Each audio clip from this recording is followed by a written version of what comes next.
प्यारे सज्जनों, क्या भाग्य पहले से तय होता है या इंसान के कर्म ही उसका भाग्य लिखते हैं? हम किसी एक इंसान के भाग्य की बात नहीं कर रहे, क्योंकि हम सबका भाग्य एक दूसरे से जुड़ा होता है। जो कुछ भी कोई एक करता है उसकी वजह से सब होते हैं और उसका असर भी सभी पर होता है। जो सब करते हैं उसका असर एक पर होता है। भाग्य पहले से तय हो या न हो, लेकिन ये बात तो पहले से ही तय होती है कि इंसान को अगर जन्म मिला है तो उसे उस जीवन को जीने के लिए उसे कर्म तो करना ही पड़ेगा।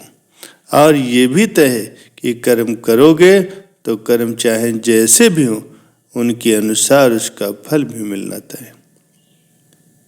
जब बात आती है कर्मों की, तो ऐसा भी हो सकता है कि कुछ अच्छा कर्म करने पर जो कुछ भी आपको मिलता है, जो भी परिणाम होता है, उसे आप महसूस करो या न करो, लेकिन बुरे कर्मों का फल साफ तौर पर महसूस होता है। और ये भी तय है कि कर्म चाहे जैसे भी हों, उनका कुछ न कुछ फल मिलना तो निश्चित ही है। अच्छे कर्मों का फल अच्छा और बुरे कर्मों का फल सदैव बुरा ही होता है।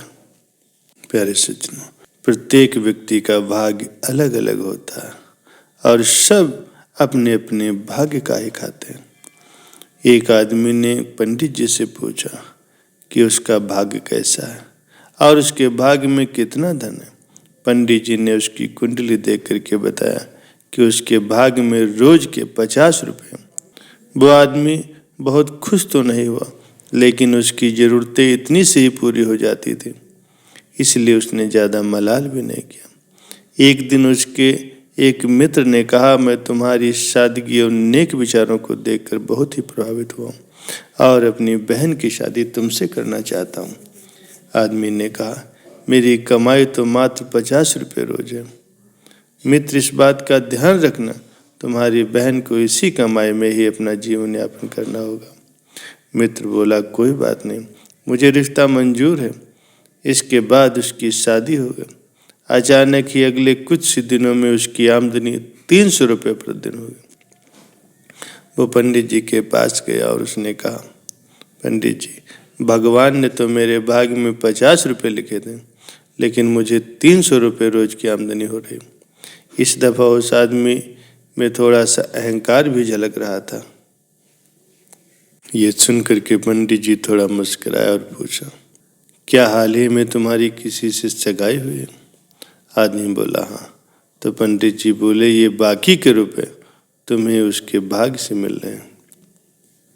इसके कुछ दिनों के बाद उसके यहाँ एक बच्चे का जन्म हुआ, जिससे कुछ दिनों के बाद ही उसकी आमदनी बढ़ करके 500 रुपये हो गई। आदमी चूँकि भगवान में विश्वास रखने वाला था, वो फिर पंडित जी के पास गया। उसने पूछा, मेरी आमदनी इतनी बढ़ गई है, क्या वो कोई अपराध तो नहीं कर रहा? पंडित जी ने उसको बताया कि उसकी आमदनी उसकी पत्नी और बच्चे के भाग्य से बढ़ी है, इसलिए परेशानी की कोई बात नहीं। पंडित जी ने बताया कि हर मनुष्य को उसका भाग्य मिलता है, उसके भाग्य से घर में धन दौलत आती है, लेकिन मनुष्य अहंकार करता है कि उसने कमाया है, सब उसकी वजह से है। पता नहीं किसको कौन खिला रहा है, इसलिए कभी भी अहंकार नहीं करना चाहिए। प्यारे सज्जनों, एक बार किसी रेस्टोरेंट में एक व्यक्ति आता था और भीड़ का लाभ उठा करके नाश्ता करके बिना पैसे दिए चुपचाप निकल जाता था। एक दिन जब वो खाना खा रहा था, तो एक आदमी ने चुपके से उस दुकान के मालिक को बताया, ये जो आदमी है भीड़ का लाभ उठाएगा और बिना बिल चुकाए ही यहाँ से निकल जाएगा।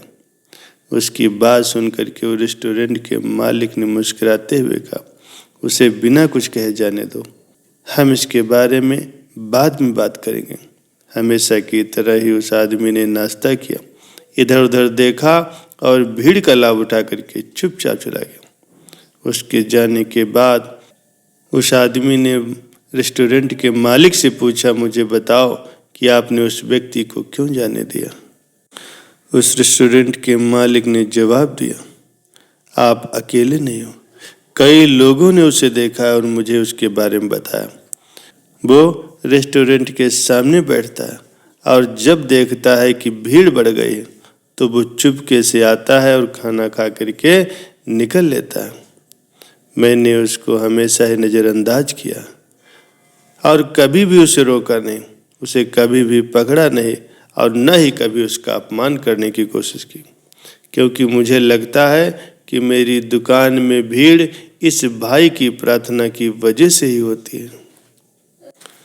वो आदमी मेरे रेस्टोरेंट के सामने बैठ करके प्रार्थना करता है, जल्दी ही इस रेस्टोरेंट में भीड़ हो जाए और मैं जल्दी से अंदर जा कर के खाना खा सकूं और बिना पैसे दिए निकल सकूं। और निश्चित रूप से जब वो अंदर आता है तो हमेशा ही भीड़ होती है, तो ये भीड़ भी शायद उसकी प्रार्थना से ही है। शायद इसीलिए कहते हैं कि घमंड मत करो, कभी ये न सोचो कि मैं किसी को खिला रहा हूँ, क्या पता हम खुद ही किसी दूसरे के भाग्य से खा रहे हों।